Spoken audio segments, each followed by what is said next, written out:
It was very late in the discotheque. I was feeling blue, as I sometimes do. I turned around, it was time to go. A face in the crowd, a face I didn't know. Yerevan was the turning point in my trip, where I met friends, did some business, and took in the sights. But with over 2,000 kilometers between home and myself, I rested for 2 nights and set off for Tbilisi, then Turkey. These days you never know. Well, I thought you were nice, I even told you. The first thing I did before setting off was find out about a road that could take me out of Armenia and Georgia. My friends suggested a scenic route taking me past another ancient lake, Sivan, then Dilijan, and the national park. I rode around the border with Azerbaijan, another symbol of conflict and division between neighbors. But oh, was the scenery terrific. To have walked you home, but you said you'd catch the bus, so I ended up alone. I never knew your name, nor your telephone number. Riding into Georgia on a Wednesday evening, I got to experience the full-on rush hour of a big and beautiful city. Tbilisi reminded me of Rome, being set upon the Imtkvari River and streets lined with oak trees. But the character was completely different. Tbilisi had cuisine, art, and history all of its own, and felt to me like a classical European city.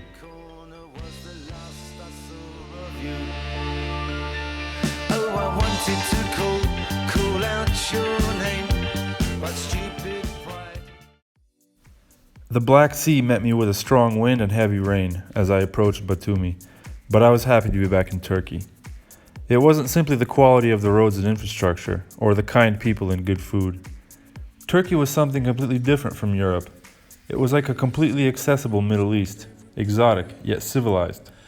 At the same time, driving over the Anatolian peninsula exposes you to spring rains, mountain snow, and summer heat. These are aspects of a country that you completely lose when you fly over it. 20 hours since you left, different ways, your voice still popping in my chest. I had a final day of riding to reach the finale of my tour through Anatolia and the Caucasus. That was Cappadocia, a historical region in central Anatolia made up of many cities and towns. It's been a good 2 days of riding from Yerevan, Georgia, now Turkey, and I finally got to Yerevan in the Cappadocia area, and I think it's worth it. Take me to another place where the fairy tales don't end. Magical, magical land, magical, magical land. To another place where the fairy tales don't end. Magical, magical land, magical, magical land, magical, magical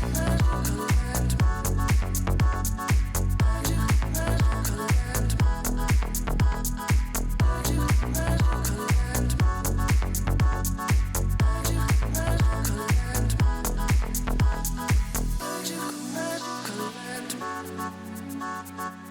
Magical, magical land.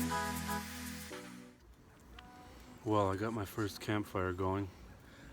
My first camp, actually. It's been only 7 days, but the trouble with camping for me has been getting to the campsite on time before nightfall. Otherwise, you can't see what you're doing. Got a pot of coffee, my bike, and my tent.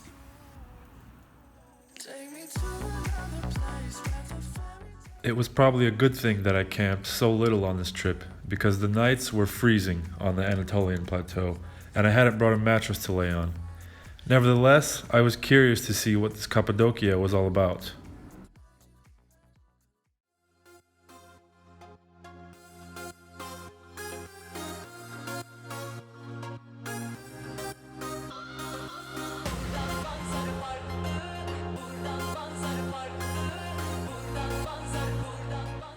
This place had been around since the very beginning.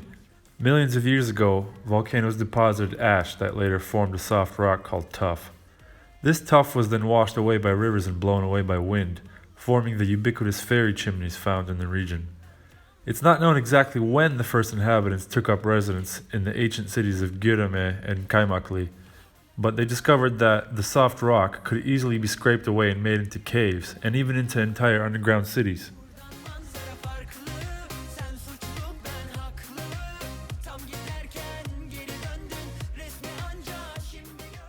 On my way out of Cappadocia, I visited the Kaymakli underground city, an entire city carved out of tuff, initially somewhere between the 7th and 8th centuries BC. Eventually the city was greatly expanded in the Byzantine era, and it was used as protection from Arab raids during centuries of wars. When the Ottomans emerged in the 15th and 16th centuries, the underground was used again as a refuge from marauding Turks.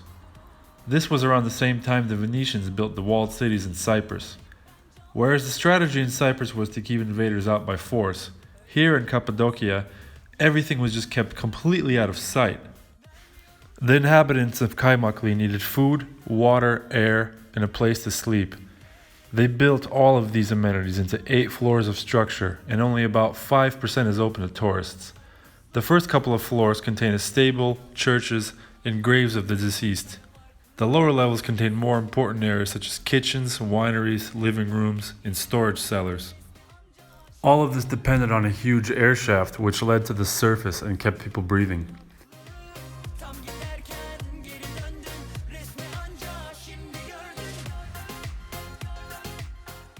The walls even have the scrape marks left from centuries of carvings. People still live in the underground dwellings found all over Cappadocia.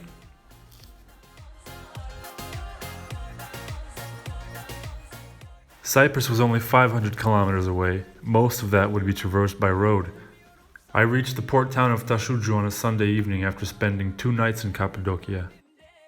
I was happy to be so close to home, but at the same time, I was already planning my next tour. There was no shortage of travelers on the ferry to Cyprus. Ukrainians, Russians, Germans, someone with Arabic number plates. And once again, a brave cyclist from Switzerland this time, making his way to the Holy Land via Cyprus.